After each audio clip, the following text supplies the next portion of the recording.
pinanood mo sa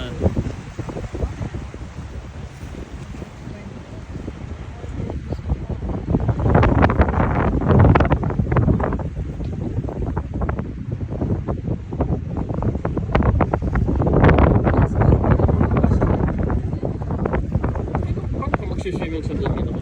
Why are there people over there? This is the Wisconsin River that we're traveling on. It's the longest river in our state. It takes its source to the upper Michigan-Wisconsin borderline in a small lake called Lac Vieux du Cerf. It flows 435 miles, eventually empties into the Mississippi River just south of Prairie du Chien, Wisconsin. Fairly high gradient river, drops about 1,100 feet in its 400-mile course. 24 dams are upstream from here, between here and Rhinelander. That's where 800 feet of that drop takes place. There's one dam here at the Dells, and the last one down at Sauk City. And then there's 90 miles of free-flowing Lower Wisconsin Lower Wisconsin Riverway. The dark brown color comes from tannins or tannic acid. Comes from the bark and roots of the hemlock and the tamarack trees, leaves of the oak trees. The white foam you can see, unfortunately, is a pollution of one sort or another. It's urban runoff and agricultural stuff. Point source has been pretty much addressed. I will put it this way: it is better, way better than it used to be when I was a kid. I wouldn't have thought of eating a fish out of the Wisconsin River, but I was a boy. But now it's the walleye are real tasty. Our first major rock formation coming up ahead of us on the left, what's called the cow in the old-fashioned milk bottle. And use your imagination on this. There's a section of rock that's flat and indented back from the main cliff there. There's an overhanging ledge up at the top that makes the cap to the bottom. Cracks coming down either side of the old-fashioned glass milk bottle. About the middle of the exposed cliff, where that section of shadow there, you can see the head of Elsie the cow, her nose up against that left-hand crack. Spot for her eye, or half circle there for her ear. I don't see the cow in the old-fashioned one, but I'll point out that out again as we head back up. Now, before Wisconsin was famous for beer and cheese and the Green Bay Packers, lumber was our second major industry after fur. And the highways to bring the harvest to the White Pines on down was the rivers of Wisconsin. Lumberjacks would spend the winters up in northern Wisconsin cutting down trees, snake them out of the woods, stockpile them by the rivers and streams. When the ice broke up, they'd dump the logs into the water, drive them on down to the sawmills, and cut into rough saw lumber and assemble it into rafts. It was primarily lumber rafts that came down through the dells here. It was a difficult, dangerous way to make a living, fairly well paid for their day. A full-on raft was about 50 feet wide, probably 200 feet long. They broke them up into what they call rapids pieces to go through the hard parts. Basically, everywhere that there's a dam today, there was whitewater rapids or even a waterfall in some spots. Here in the dells, it was particularly dangerous because of the narrows on the upper dells and the Devil's Elbow. They'd stop up at Louis Bluff, break the rafts down, shoot them on down through the narrows of the Devil's Elbow, another whitewater rapids right where the dam is today. And then they tie up here in the lower dells using what they call the rafters hooks. These rafters hooks are iron rings driven into the sandstone cliffs. And they say sometimes there's so many rafts tied up down here you can walk from bank to bank and never get your feet wet. There's one that remains today. It's going to be coming up on our left. Just that first exposed cliff face there. About 6-8 feet above present water level. You'll see the iron ring in the rock, a shaft coming down, another iron ring at the end of it there, the last of the rafters hooks. Now, Kilbourne City, as the town was known in those days, it was wide open river town. If you wanted some of that and you could pay for it, well, you could get some. There was whiskey to drink, ladies to dance with. Ganda ng Sleep rock in a bed that formation. wasn't made out of pine boughs. Meal that didn't involve either bacon or beans. Apparently a big deal was a chicken dinner.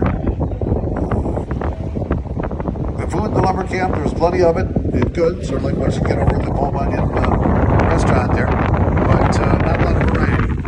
And those guys hadn't seen a chicken dinner since they left home back in October. So that was a real touch of one. Otherwise, considerable sinning went on in Kilbourne City as well.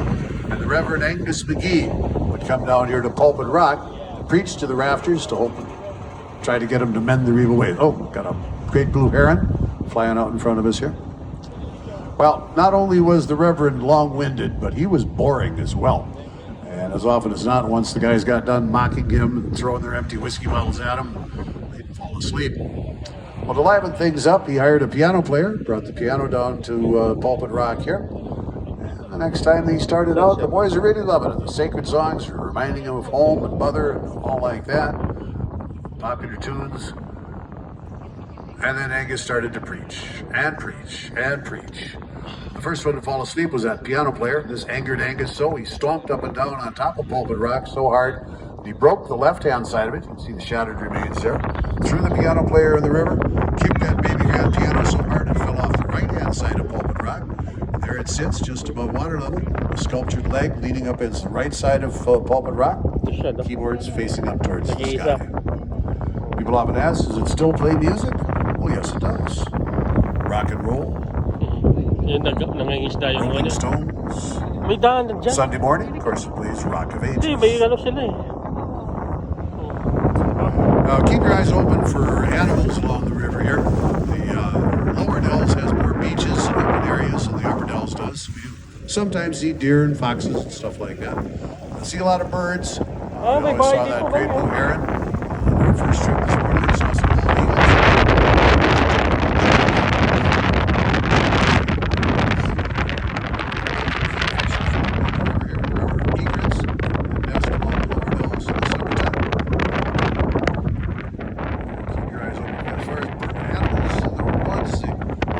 Large animal would probably be the white-tailed deer, very beautiful and tasty animal. Beaver, badger, foxes, squirrels, and chipmunks, stuff like that. There's coyotes and wolves in the area. Black bear are becoming more common here in southern Wisconsin. And very occasionally we have mountain lions in the area, expanding out of the Black Hills population. A buddy of mine's got a wildlife pond on his place, got one of the trail cams on it. And he saw mountain lions, not this past spring, but the year before.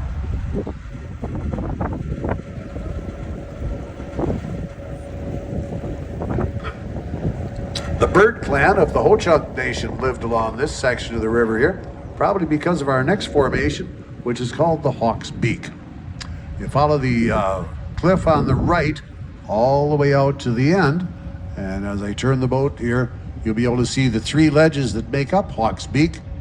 There's a pointed upper jaw, curved lower jaw, and then in between there's a little bitty stone tongue. There's a slit in the upper jaw that looks like the bird's eye. And then to the right of that birch tree up there, that overhanging ledge, might be the outstretched wing of the hawk as it soars out over the river. Hawk's Beak, probably the most photographed formations here on the Lower Dells. It's also one of the deepest spots. There's about 35, 40 feet of water right between us right now. Right there, Nathan. Average for the Lower Dells in the channel is a rock? 12 to 15 feet, like a most of it less than that.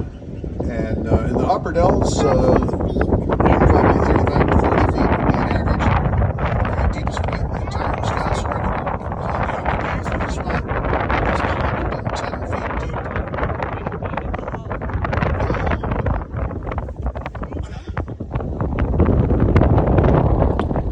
As we enter the Canyon of the Painted Rocks, this is a good time to talk about the geology of the area. The rock itself, sandstone, Potsdamer Cambrian sandstone. It's about 600 million years old, laid down in sand dunes and beaches on the edge of an ancient ocean. This accounts for the variation in the layers.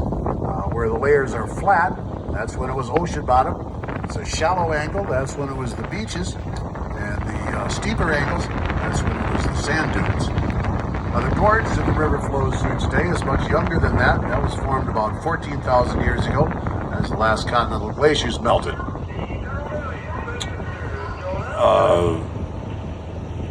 Lake formed in central Wisconsin, about 100 miles long, 50 miles wide, up to 500 feet deep in spots. It was all held back by an ice and rock dam south of here. At some point, this ice dam breaks and the whole thing empties, they say in a month or 6 weeks. Now, the Ho-Chunk people tell a little bit different story. They tell of a great serpent that came down from the north, thrust lost his head between the rocks at the head of the dells, pushed them apart. Lesser serpents fled from him. That's what formed Coldwater Canyon, Witch's Gulch, and the side canyons in the dells there.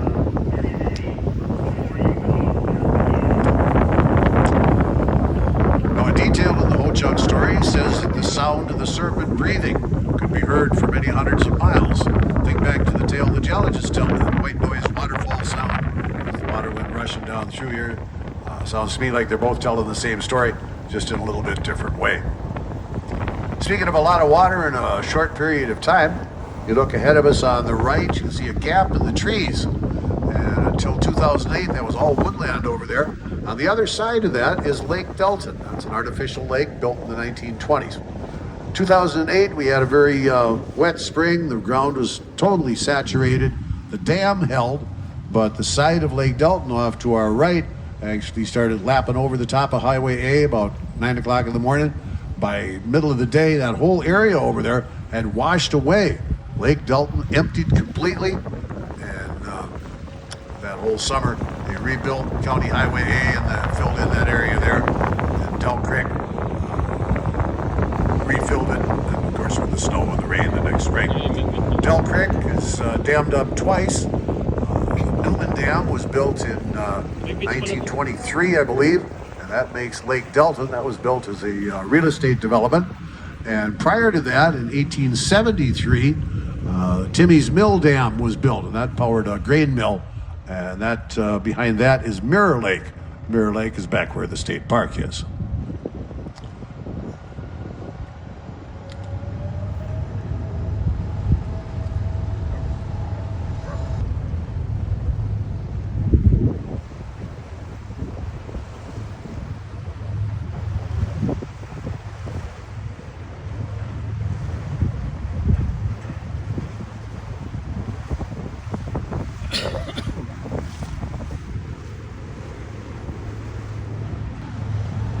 As we come around the corner here, you'll see the mouth of Del Creek where it enters into the Wisconsin River.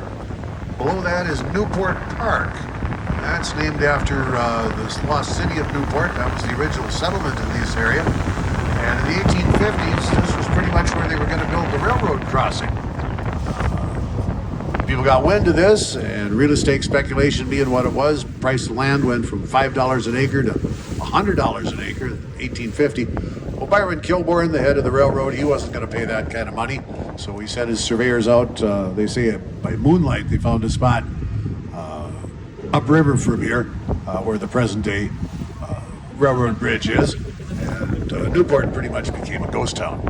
The park itself, public beach, there's a handicapped accessible fishing pier, there's a boat launching ramp, there is a fee to use the boat launch ramp, but everything else, the piers and the picnic pavilions and the parking lot and all like that, is free. That's something rare here in Wisconsin Dells. Just downstream from there is River's Edge Resort. They rent pontoon boats and fishing boats. In the summertime, they rent tubes. You can float down river in. They have a real good restaurant there. One whole wall of the main dining room is an aquarium, and they have many of the 37 varieties of fish that live in the Wisconsin River. Of course, real good fish fry on Friday night, and I can personally recommend the mushroom and Swiss burger. It's not as big as your head, but almost. Speaking of fish, you would not find a salmon in the Wisconsin River, but pretty much everything else. Walleyes and northern, carp and catfish, there's blues, channel cats. Starting to get some flatheads up here too. There was a 50-pound flathead caught 2 summers ago down here. Crappies, bluegill, warmouth, sunfish, stuff like that. The prized eating fish, of course, is the walleye, the northern pike, the muskellunge found in the river here. The biggest fish we have are sturgeon. Shovel-nosed sturgeon might be as much as 8 or 10 pounds. And the lake sturgeon, tremendous fish. They can grow to be 7 feet long and weigh well over 200 pounds. We get considerable variation in water level. The watershed for the Wisconsin River is almost 8,000 square miles. And so the rain up north that we've had lately has got the high water coming down with us. You look ahead of us on the right, you can see an iron beam sticking out from the shoreline there. That's part of the Geological Survey streamflow gauging station. There's a concrete pillar with a yellow and brown sign on it. And that measures the rise and fall, the volume and velocity of the river as it goes by here. The record high water was in 1938 when the water was as high as the top of that brown and yellow sign. Highest I've ever seen it back in 93, and again in 2010, the water came to the bottom of that brown and yellow sign. Oh, in a minute here, we're going to be going around the Rocky Island region. The first of them is called the Sugar Bowl. It was named by that by Henry Bennett, pioneering landscape photographer.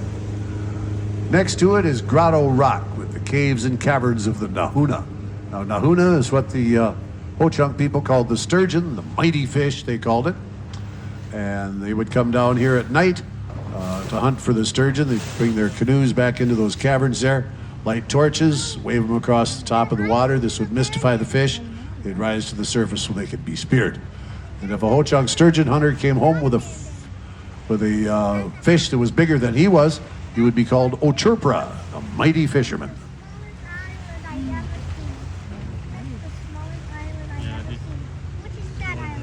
Tignan mo yung bato namin, may bahay.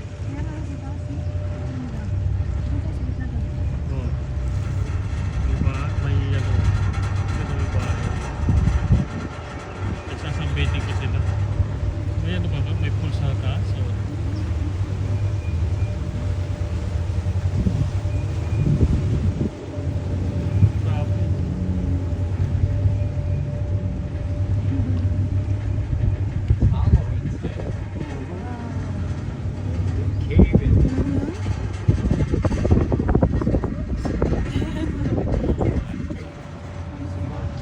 The next of the Rocky Islands is called the Twin Ink Stands. Henry Bennett thought this looked like the old-time ink wells when you dip your feather pen into the ink well. The dark stain on the top of the rock, looking like the spilled ink that trees up on top, the feather quill pens. The one on the left points almost directly east and west. The one on the right almost directly north and south. And between the two, there's a crack that from the right angle, and as we go by, it looks like the shape of Casper the Friendly Ghost.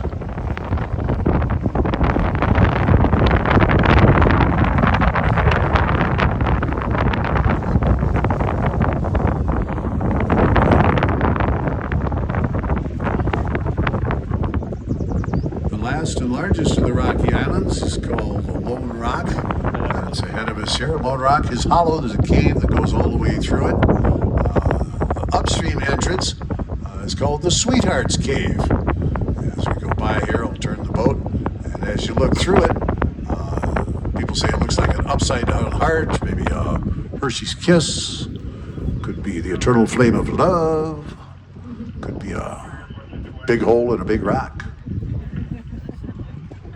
Not exactly a spot I'd want to take my sweetheart to. The cave itself has birds and bats and pigeons and what birds and bats and pigeons leave behind. But it is kind of a neat looking cave. There, we're just coming into view here. So yeah, like I say, whatever you see back in there, that's supposed to be what your love life is like. Eternal flame of love, a Hershey's Kiss, an upside down heart. Maybe the dumpster fire of love gone wrong. agad dito na siya. Last na siya. Last na to, balik na dyan.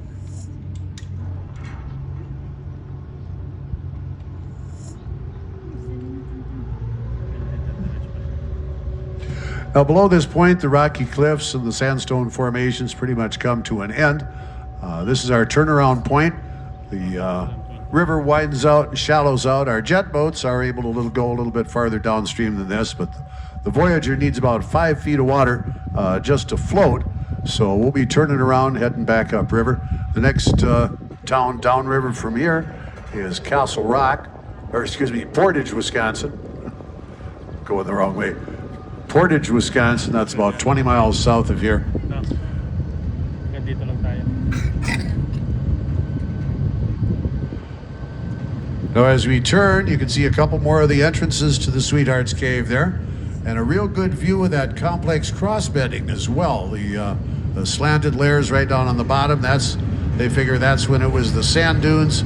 And then up top you can see there's the complex crossbedding where you've got different angles coming together, slanted layers into slanted layers. Geologically, the area very interesting.